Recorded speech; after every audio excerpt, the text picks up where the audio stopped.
Hello friend, नमस्कार। स्वागत है आपका अपने YouTube channel target with Ashoka में।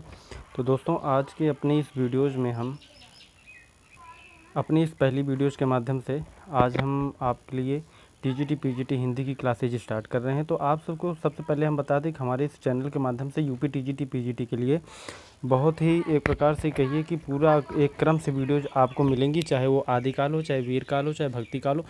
जो भी हुए हैं, जितनी भी सीरीज़ बनेंगी हमारे इस वीडियो के सारे आपको इस एक क्रम से हमारे इस चैनल के माध्यम से वीडियो के रूप में प्रोवाइड करें। लेकिन दोस्तों, एक बात है कि आप सभी जो लोग हमारा इस पहली बार वीडियो चैनल पे विजिट कर रहे हैं, चैनल को सब्सक्राइब कर लीजिए ताकि हमारे आने वाली वीडियोज़ की नोटिफिकेशन आपको समय समय पर मिलती रहे। पूरे यूट्यूब जगत की बात करें, इसलिए इस समय टीजीटी पीजीटी हिंदी विषय की अगर हम बात करें तो बहुत सी संस्थान है जो कि आपसे शुल्क भी लेकर के तैयारी करा रहे हैं। तो दोस्तों, अपना ये चैनल तो इस प्रकार से है कि देखिए, हमारे पास जो भी व्यवस्थाएं हैं उस व्यवस्थाओं को देखते हुए मैंने प्रश्नोत्तर श्रृंखला और व्याख्या सीरीज दोनों मैं चलाऊंगा। लेकिन अभी कुछ सिस्टम की कमी होने के नाते मैं अभी आपको बिल्कुल स्क्रीन पर नहीं पढ़ा पा रहा हूँ, कुछ समस्याएं हैं। तो आप सभी के सहयोग से ये संभव हो पाएगा कि आप सभी हमारे साथ आएँ। जो कुछ सहयोग हो सके करिए आप। बाकी अगर आप सहयोग नहीं भी कर पा रहे हैं तो कोई बात नहीं, आप हमारे चैनल को सब्सक्राइब करिए, लाइक करिए। और मैं जितना प्रयास हो सक रहा है आप सभी के लिए एक अच्छा कुछ करने का प्रयास करता हूँ। लेकिन हाँ, आपको ये मेरा वादा है कि चाहे जहाँ भी आप पढ़ेंगे, चाहे आप कितना भी फीस पेमेंट करिए, कुछ भी करिए, बस जितनी भी व्यवस्था हमारे पास है, हर चीज़ मैं आपको अपनी इस चैनल पर वीडियो के माध्यम से पढ़ाने का पूरा प्रयास करूँगा। और जैसे ही आपके जो पेपर्स आएंगे, जो भी मैंने लेक्चर दिए रहेंगे, मैं आपको दिखाऊंगा अपनी इस वीडियोज़ के माध्यम से, अपनी इस टेस्ट पेपर के माध्यम से कि जितने भी क्वेश्चन बनेंगे वो हमारे ही वीडियो से ही रिलेटेड रहेंगे और आपको मिलेंगे। ऐसा कुछ नहीं होगा कि जिसमें आपको परेशान होने की आवश्यकता हो। और जो भी व्यक्ति या जो भी कैंडिडेट हमारी इस पूरी वीडियो को अनवरत रूप से देखेगा, वो पक्की बात है कि उसे परीक्षा में इस सिलेबस से बाहर कुछ भी उसको देखने को नहीं मिलेगा। तो आप सबसे रिक्वेस्ट है कि चैनल को लाइक सब्सक्राइब अवश्य करें। और इसी क्रम में आज से मैं अपनी वीडियोज़ को डालना शुरू कर रहा हूँ, तो आप सभी वीडियो को शेयर ज़रूर करें, चैनल को सब्सक्राइब करें और वीडियो को लाइक करना बिल्कुल ना भूलें। और कमेंट के माध्यम से ज़रूर बताएं कि वीडियो आपकी हमारी कैसी लगी। तो बिना बात किए, आज से हम लक्ष्य भेद परीक्षा का फर्स्ट वीडियो मैं आपको अपलोड कर रहा हूँ और आप सभी को अध्यापक बनाने की इस पथ में आज पहला कदम मैं बढ़ा रहा हूँ। तो आप सभी हमारे साथ बिल्कुल जुड़ जाइए। थोड़ा हो सकता है टेक्निकल रूप से कुछ कमी हमारे साथ इस वीडियोज़ में हो, लेकिन उसको नज़रअंदाज करते हुए आपको अपने लक्ष्य की तरफ बढ़ते हुए आज पहला वीडियो मैं आपको प्रोवाइड कर रहा हूँ। तो आइए आगाज़ करते हैं अपनी इस पहली वीडियो का, अपने फर्स्ट क्वेश्चन की तरफ। सभी क्वेश्चन तो मैं कराऊंगा ही, लेकिन प्रत्येक क्वेश्चन से आपको 8 से 10 प्रश्नों की व्याख्यात्मक सीरीज भी मैं हल कराऊंगा। तो आइए शुरू करते हैं। दोस्तों देखिए, जो आपको प्रश्न देखने को मिल रहा है, इसको आपको ये 4 वाद दिए हुए हैं और इन चारों वादों को आपको एक आरोही क्रम में लगाना है। जैसे कि आप देख पा रहे हैं, प्रयोगवाद, छायावाद, नई कविता, प्रगति। मैं आपको डायरेक्ट आंसर बताने से पहले आपको इसके बारे में कुछ बताता हूँ। हिंदी साहित्य में छायावाद का विकास अगर हम बात करें तो ये आचार्य महावीर प्रसाद की युगीन कविता के उपरांत बंगला काव्य के प्रभाव स्वरूप हिंदी में प्रकट हुआ था। और छायावाद नामक संज्ञा का प्रयोग सर्वप्रथम अगर हम बात करें तो एक बहुत ही विद्वान व्यक्ति थे, मुकुटधर पांडे ने किया था। अगर इनके समय सीमा की बात करें तो 1918 से लेकर 1936 तक मानी जाती है। और 1936 ईस्वी में ही प्रेमचंद के नेतृत्व में आपके जो प्रगतिशील लेखक संघ की स्थापना भी हुई थी, जिसके बाद साहित्य में प्रगतिवाद काव्य सर्जना आरंभ का ये एक प्रकार से कहिए कि युग आरंभ हुआ और जिसका प्रारंभ काल 1936 से 1943 ईस्वी तक माना जाता है। तो इस क्रम में अगर हम बात आगे देखें तो इसी से रिलेटेड करके मैं आपको कुछ और चीज़ें समझा रहा हूँ। जैसे 1943 के बाद काव्य के क्षेत्र में एक संक्रांति का दौर चला, जिसमें प्रयोगवाद नामक नई कविता काव्यधारा का उदय हुआ और जिसकी समय सीमा की बात करें तो 1943 से 1953 ईस्वी तक मानी जाती है। अगर 1953 के बाद डॉक्टर जगदीश गुप्त द्वारा संपादित नई कविता पत्रिका के माध्यम से आधुनिक काव्य का जन्म हुआ, जिसका नाम इसी पत्रिका के आधार पर, जो आप देख रहे हैं, इसी पत्रिका के आधार पर नई कविता दे दिया गया, जिसकी समय सीमा में आधुनिक काल भी आता है। और अगर हम इस क्वेश्चन के हिसाब से जितना भी मैंने आपको डिस्क्रिप्शन बताया, अगर सही क्रम देखें तो इसमें सबसे पहले आपका आएगा छायावाद, फिर आता है प्रगतिवाद, फिर आता है प्रयोगवाद और फिर आता है नई कविता। ठीक है, तो छायावाद, प्रगतिवाद और आपका फिर प्रयोगवाद और फिर आता है नई कविता। इस तरीके से ये आपका सी विकल्प बिल्कुल अच्छी तरह सही है और ये पूछा गया क्वेश्चन है आपकी यूपी टीजीटी के लिए। तो आप सभी केयर करें और जो भी मैं चीज़ बताऊँ उसको आप नोट करते चले। अगला प्रश्न है साहित्य का इतिहास दर्शन किसका है? तो साहित्य का इतिहास दर्शन सबसे पहले मैं आपको बता दूं 2 शब्दों में कि साहित्य का जो इतिहास दर्शन है ये नलिन बिलोचन शर्मा द्वारा लिखित हिंदी साहित्य इतिहास एक ग्रंथ है। और डॉक्टर नगेंद्र की बात करें तो मैं 2-3 चीज़ें आपको इसी में रिलेटेड करता चलूँगा। तो डॉक्टर नगेंद्र ने हिंदी साहित्य का इतिहास 1973 में तथा नंद दुलारे वाजपेयी ने हिंदी साहित्य की 20वीं शताब्दी 1945 में साहित्य इतिहास से संबंधित ग्रंथ लिखा था। तो इस तरीके से आपका जो सेकंड क्वेश्चन है साहित्य का इतिहास दर्शन किसने लिखा है, तो आंसर मिल गया होगा कि साहित्य का इतिहास दर्शन नलिन बिलोचन शर्मा जी ने लिखा है। और डॉक्टर नगेंद्र ने हिंदी साहित्य का इतिहास 1973 में तथा नंद दुलारे वाजपेयी ने हिंदी साहित्य की 20वीं शताब्दी 1945 साहित्य इतिहास ग्रंथ से संबंधित ग्रंथ लिखा है। जो ये भी पूछा गया क्वेश्चन है। नंबर 3, रीतिकाल का समय क्या था? तो दोस्तों रीतिकाल देखिए काल से संबंधित तो प्रश्न बनते ही हैं और सबसे पहले मैं आपको अपनी व्याख्या वीडियो में तो कराता ही हूँ। तो अगर हम बात करें तो रीतिकाल का जो समय था क्या था, तो आचार्य शुक्ल ने हिंदी साहित्य का जो काल विभाजन किया उसके अनुसार रीतिकाल की समय सीमा संवत 1700 से लेकर 1900 विक्रम संवत तक आती है। और अन्य कालों की समय सीमा अगर हम बात करें तो आदिकाल तथा वीर गाथा काल जिसे आप कहते हैं 1050 से 1375 तक मानी जाती है। और इसी क्रम में अगर हम आगे चलें तो आपका जो भक्ति काल आता है 1375 से 1700 विक्रम संवत तक आता है। आधुनिक काल 1900 से अब तक आता है। इस पर मैंने एक पूरी वीडियोज़ बनाई हुई है, आप उसको देख सकते हैं। तो रीतिकाल का जो समय होगा इसमें आपका 1700 से 1900 विक्रम संवत ही सही होगा। ठीक है, आइए अगला चौथा क्वेश्चन जो है हिंदी के प्रारंभिक काल को वीर गाथा काल का नाम किसने दिया? बहुत ही इंपॉर्टेंट क्वेश्चन है, बहुत ही अच्छा प्रश्न है। ये सभी प्रश्न आपके किसी न किसी समय पूछे गए हैं। तो अगर मैं बात करूं कि हिंदी के प्रारंभिक काल को वीर गाथा काल का नाम किसने दिया, तो इस पर भी मैं कुछ आपको बता दूं। हिंदी साहित्य के इतिहास में लेखन परंपरा वैज्ञानिक रूप से आचार्य रामचंद्र शुक्ल जी द्वारा ही मानी जाती है, आप सभी जानते हैं। और उनके द्वारा जो काल विभाजन किया गया वो आदिकाल को वीर गाथा काल कहा गया। ठीक है, अब वह आदिकाल को वीर गाथा काल उन्होंने ही कहा। तो इससे रिलेटेड और क्या बातें हो सकती हैं, तो चारण काल अगर कहें तो डॉक्टर ग्रियर्सन ने कहा, जबकि आदिकाल डॉक्टर हजारी प्रसाद द्विवेदी जी ने कहा था। और प्रारंभिक काल मिश्र बंधुओं द्वारा सुझाया गया और सिद्ध सामंत काल राहुल सांकृत्यायन ने आदिकाल का नाम दिया था।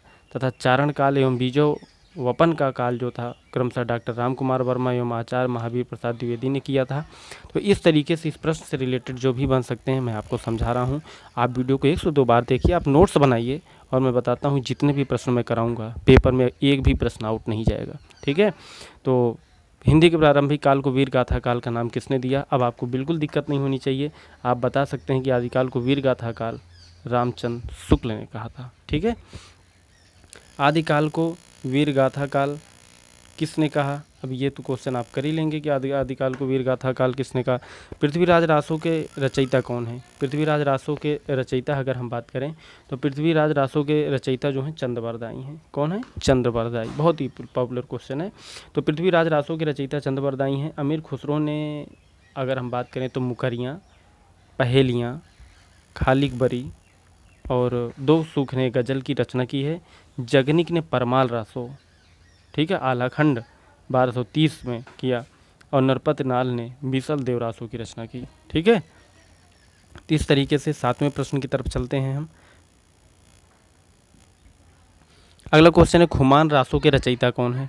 तो दोस्तों खुमान रासो के रचयिता, इसे खुमाण रासो भी कहा जाता है। तो खुमाण रासो के रचयिता तो दलपति विजय हैं, आप सभी जानते हैं।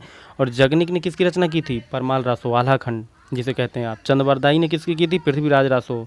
तथा विद्यापति ने किसकी रचना की थी? मैथिली कवि हैं कीर्तिलता, कीर्ति पताका, पदावली। मैं सभी को रिलेट करते आपको समझाऊंगा अपनी इस वीडियो के माध्यम से, जो भी कुछ होगा सबको एक लिंकअप करता चलूँगा मैं। ठीक है, आइए 8वां प्रश्न जो आपकी स्क्रीन पे है, निम्न में से हिंदी साहित्य का अतीत किसने लिखा था? बहुत अच्छा प्रश्न है।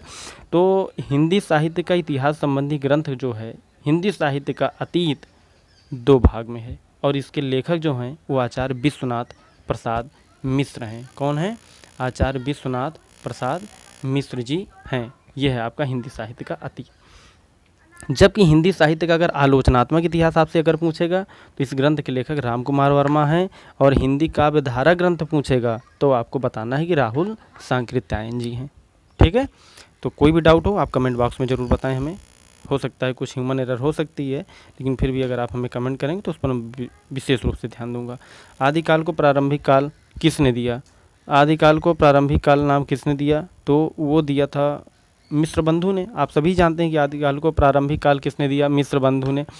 तो आदिकाल को प्रारंभिक काल तो मिस्रबंधु ने कहा, तो मिस्रबंधु ने प्रारंभिक काल को 2 भागों में बांटा था दोस्त। पहला भाग तो पूर्व आरंभिक काल, जिसका समय काल हम बात करें तो 700-1343 था। दूसरा भाग जो था उत्तर आरंभिक काल, जो कि 1344 से 1444 तक चला था। जबकि विभिन्न विद्वानों द्वारा आदिकाल का नामकरण अलग अलग दिया गया है। जैसे चारण काल कहा था ग्रियर्सन ने, आदिकाल कहा था हजारी प्रसाद द्विवेदी ने, बीजवपन काल कहा था महावीर प्रसाद द्विवेदी ने, वीर गाथा काल नाम दिया था रामचंद्र शुक्ल ने, वीर काल नाम दिया था विश्वनाथ प्रसाद मिश्र ने, सिद्ध सामंत काल दिया था पंडित राहुल सांकृत्यायन ने, और संधि एवं चारण काल दिया था राम कुमार वर्मा ने। ठीक है, अगला क्वेश्चन है आदिकाल को प्रारंभिक काल किसने नाम दिया? बहुत अच्छा प्रश्न है ये आपका। तो आदिकाल को जो प्रारंभिक काल किसने नाम दिया था? तो ये सब तो क्वेश्चन मैंने आपको अभी हल करा दिया कि प्रारंभिक काल किसने कहा, आदिकाल। तो मैं समझता हूँ इस प्रश्न को आप अच्छी तरीके से हल कर लेंगे। हिंदी साहित्य के प्रथम काल को आदिकाल नाम किसने दिया? ठीक है, तो हिंदी साहित्य के अगर हम बात करें तो आदिकाल नाम किसने दिया? आगे ये प्रश्न तो आपके लिए बिल्कुल ईजी हो गया होगा, क्योंकि हिंदी साहित्य के प्रथम काल को आदिकाल नाम दिया गया और सर्वप्रथम उसको देने वाले आचार्य हजारी प्रसाद द्विवेदी जी थे। और आचार्य द्विवेदी द्वारा यह दिया गया नाम आज अधिकांश विद्वानों द्वारा मान्य भी है, क्योंकि आचार्य रामचंद्र शुक्ल ने वीर रस प्रधान रासो रचनाओं के आधार पर ही तो हिंदी साहित्य के प्रथम काल को वीर गाथा काल कहा था, और राहुल सांकृत्यायन ने सिद्ध सामंत काल नाम दिया था। ठीक है, आइए हिंदी नवरत्न के लेखक, बहुत ही पॉपुलर क्वेश्चन है, ये सभी पेपर पूछे गए हैं आपके। तो हिंदी नवरत्न के लेखक, देखिए दोस्त, मिश्रबंधु हिंदी नवरत्न नामक पुस्तक के तो लेखक हैं, ये आप भली प्रकार जानते हैं। और मिश्रबंधुओं द्वारा लिखी गई एक अन्य पुस्तक है मिश्रबंधु विनोद, और 1913 में लिखी गई पुस्तक मिश्रबंधु विनोद में मिश्रबंधुओं ने लगभग 5000 कवि, जिसमें से 4500 कुछ 91 हैं शायद मुख्य रूप से कवियों का उल्लेख करते हुए हिंदी साहित्य के काल विभाजन का प्रथम प्रयास किया। और महावीर प्रसाद द्विवेदी ने सरस्वती तथा प्रताप नारायण मिश्र ने ब्राह्मण पत्रिका का संपादन किया। लिंक अप कर रहा हूँ दोस्त, महावीर प्रसाद द्विवेदी ने सरस्वती और प्रताप नारायण मिश्र ने ब्राह्मण पत्रिका का संपादन किया था। आइए अगले क्वेश्चन की तरफ। आदिकाल के लिए बीजवपन काल नामकरण किसने किया है? तो आदिकाल के लिए बीजवपन काल नामकरण, बिल्कुल नामकरण पे क्वेश्चन बनते, इसलिए मैं आपको एक तरफ से पूरा हल करा रहा हूँ। तो दोस्त, सरस्वती पत्रिका के संपादक जो हैं महावीर प्रसाद द्विवेदी ने ही आदिकाल को बीजवपन काल कहा था। राहुल सांकृत्यायन ने क्या कहा था? राहुल सांकृत्यायन ने ही तो सिद्ध सामंत काल कहा था, और हजारी प्रसाद द्विवेदी ने क्या कहा था? आदिकाल की संज्ञा दी थी। तो ये सभी चीज़ माइंड में रिमाइंड करते चलिए हर क्वेश्चन से रिलेट करके। अब देखिए, सूची 1 को सूची 2 से मिलान कीजिए। आ है राहुल सांकृत्यायन, क्वेश्चन कर गया, नेक्स्ट वीडियो में आपको मिल जाएगा। राहुल सांकृत्यायन प्रारंभिक काल, हजारी प्रसाद द्विवेदी वीर गाथा काल, राहुल सांकृत्यायन सिद्ध सामंत काल, मिश्रबंधु विनोद आदिकाल। तो दोस्तों, ये तो मैंने आपको पहले ही हल करा दिया, नाम बोल दिया मैंने आपको, तो बिल्कुल आपको परेशान होने की आवश्यकता ही नहीं, आपको आराम से मिला लेना चाहिए। क्योंकि आचार्य जो रामचंद्र शुक्ल थे, उन्होंने वीर रस प्रधान रासो काव्य के आधार पर ही तो हिंदी साहित्य का आदिकाल को वीर गाथा काल नाम दे दिया। हजारी प्रसाद द्विवेदी ने इसे आदिकाल दिया, राहुल सांकृत्यायन ने सिद्ध सामंत काल दिया था। मिश्रबंधु विनोद जो है, इन्होंने मिश्रबंधु विनोद जिसको रचना की थी, इन्होंने किसकी संज्ञा दी थी? मिश्रबंधु विनोद ने प्रारंभिक काल नाम दिया था। इसमें 2 भी आगे डाउट क्लियर करूँगा, आरंभिक काल और प्रारंभिक काल को भी क्लियर करूँगा। ठीक है, आगे आइए। मिश्रबंधु विनोद नामक हिंदी साहित्य के लेखकों के नाम हैं। बहुत ही अच्छा प्रश्न है और आप सभी इसको अच्छे से हल कर लेंगे, ये मैं समझता हूँ। तो आप सभी जानते हैं कि मिश्रबंधु विनोद नामक ग्रंथ लिखने वाले हमारे मिश्र बंधुओं द्वारा लिखा गया था, और उनका नाम जो था गणेश बिहारी मिश्र था, श्याम बिहारी मिश्र था, सुखदेव बिहारी मिश्र था। ये तीनों हिंदी साहित्य के इतिहास में मिश्रबंधु के नाम से विख्यात हुए, और इन्हीं के द्वारा मिश्रबंधु विनोद नामक ग्रंथ प्रणीत किया गया था। इस तरीके से दोस्तों आज छोटा सा वीडियो मैं बना रहा हूँ 14 प्रश्नों के साथ।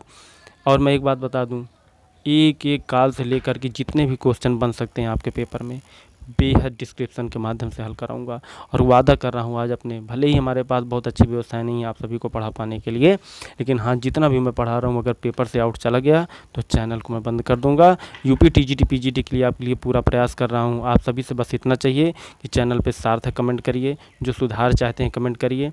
और दोस्त, बड़े भाई और छोटे बहन के रूप में अगर आप हमारी हेल्प करना चाहते हैं तो आप कमेंट बॉक्स में हमारा मोबाइल नंबर है, आप उसमें जो कुछ चाहें आप मदद कर सकते हैं, कोई दिक्कत नहीं। अगर आप नहीं भी करना चाहते तो चैनल में आप सब्सक्राइब कर लीजिए, वीडियो को लाइक कर दीजिए, और कमेंट के माध्यम से आप हमारा उत्साहवर्धन करें। जो कुछ सुधार चाहते हैं आप बताइए, उस पर मैं आपके सुधार को जो भी आप चाहते हैं उसके लिए मैं सार्थक कदम उठाऊंगा। तो इसी प्यार दुलार के साथ आपका यह मित्र विदा लेता है। एक नई वीडियो के साथ अभी इसमें 2-3 वीडियो मैं डालूंगा और पूरा आदिकाल आपको ख़त्म करके एक प्रकार हिंदी साहित्य का इतिहास इतने अच्छे क्रम में प्रश्नोत्तर रूप में हल कराऊंगा कि एक भी प्रश्न आउट नहीं जाएगा।